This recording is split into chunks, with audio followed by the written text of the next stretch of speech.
Olá pessoal, tudo bem? Depois de uma terça-feira bastante agitada em Brasília, o governo conseguiu uma vitória importante no Congresso, embora tenha sofrido uma derrota no Supremo Tribunal Federal e uma derrota que deve se prolongar, né? Em primeiro lugar, é bom dizer que a PEC dos precatórios contou com aumento do número de deputados na Câmara, né? E era isso que o governo esperava de fato para conseguir aumentar a margem que foi pequena na primeira votação na semana passada. A oposição, embora tenha se mobilizado, né, principalmente no PDT, para tentar reverter os votos, perdeu uma grande oportunidade na semana passada. Era grande chance que a oposição tinha de barrar a PEC, já que havia um número menor de parlamentares e, com isso, a margem para o governo era menor, né? 456 deputados apenas votaram na semana passada. Um número pequeno se a gente for comparar com o de ontem, tinha mais de 490 deputados votando na Câmara, o que ajudou a aumentar em 11 votos essa margem do governo, né? O PDT, que vinha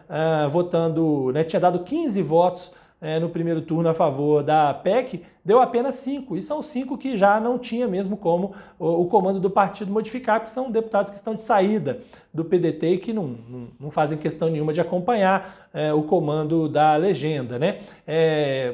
Outros partidos de oposição, como o PSB, por exemplo, não conseguiram reverter votos, né? O PSB, que tinha dado 10 votos no primeiro turno a favor da PEC, deu 9, e só não deu 10 de novo porque o deputado Júlio Delgado estava internado no hospital e por isso não pôde votar, né?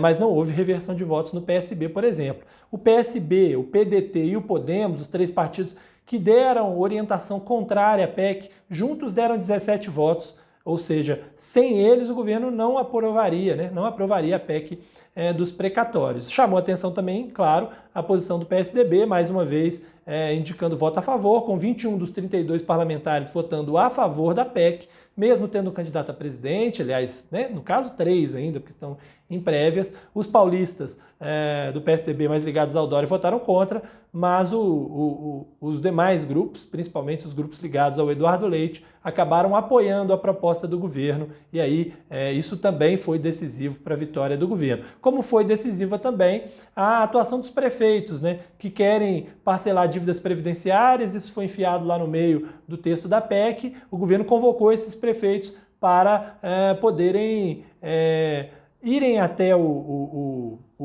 plenário, né, pressionar os deputados, foram aos gabinetes dos deputados e pressionaram para a aprovação da PEC. Isso também ajudou principalmente a ampliar o número de presenças na Câmara dos Deputados. Agora, do outro lado da Praça dos Três Poderes, né, no Supremo Tribunal Federal, a situação já foi diferente. Aí o governo perdeu a votação com maioria para manter suspenso o orçamento secreto, as emendas do relator, e também para promover mais transparência nessa distribuição de emendas, né? Mesmo o voto contrário do ministro Gilmar Mendes foi numa linha média, dizendo que, olha, a gente não precisa nem suspender as emendas do relator, mas é preciso um pouco mais de transparência. Me parece que é óbvio que as emendas de relator não são transparentes, que não é possível saber quem é que está indicando de fato as verbas. Isso, em tempos atuais, é completamente reprovável e absurdo, e também me parece muito claro, se a gente lê o texto constitucional, de que as emendas devem respeitar a igualdade entre os parlamentares, independente de ser governo ou de ser oposição, e que elas não podem ser usadas apenas para um parlamentar em detrimento de outros, né? Isso é texto constitucional e nas emendas do relator isso não acontece. Quem é do governo recebe dinheiro e quem não é pró-governo não recebe, né? Não pode ser assim, obviamente não pode ser assim. É até absurdo que alguns defendam publicamente de que seja assim, e o Supremo Tribunal Federal deu um aviso de que esse tipo de coisa não pode mais acontecer. Agora, por outro lado, o Congresso já está trabalhando para tentar achar um caminho para driblar essa decisão, né? Além de pressionar, dizer que não vai aceitar, de que há uma crise institucional, estão querendo colocar isso dentro das emendas de comissão, que são emendas que já existem, mas se não forem transparentes e se também não respeitarem essa igualdade entre os parlamentares, vai novamente cair dentro do Supremo. A Câmara espera que um dia possa fazer com que o Supremo deixe, né, de atuar nessas ações especificamente. E a batalha da PEC agora continua no Senado, onde o governo sempre tem dificuldades para aprovar suas propostas. Um abraço para vocês e até mais.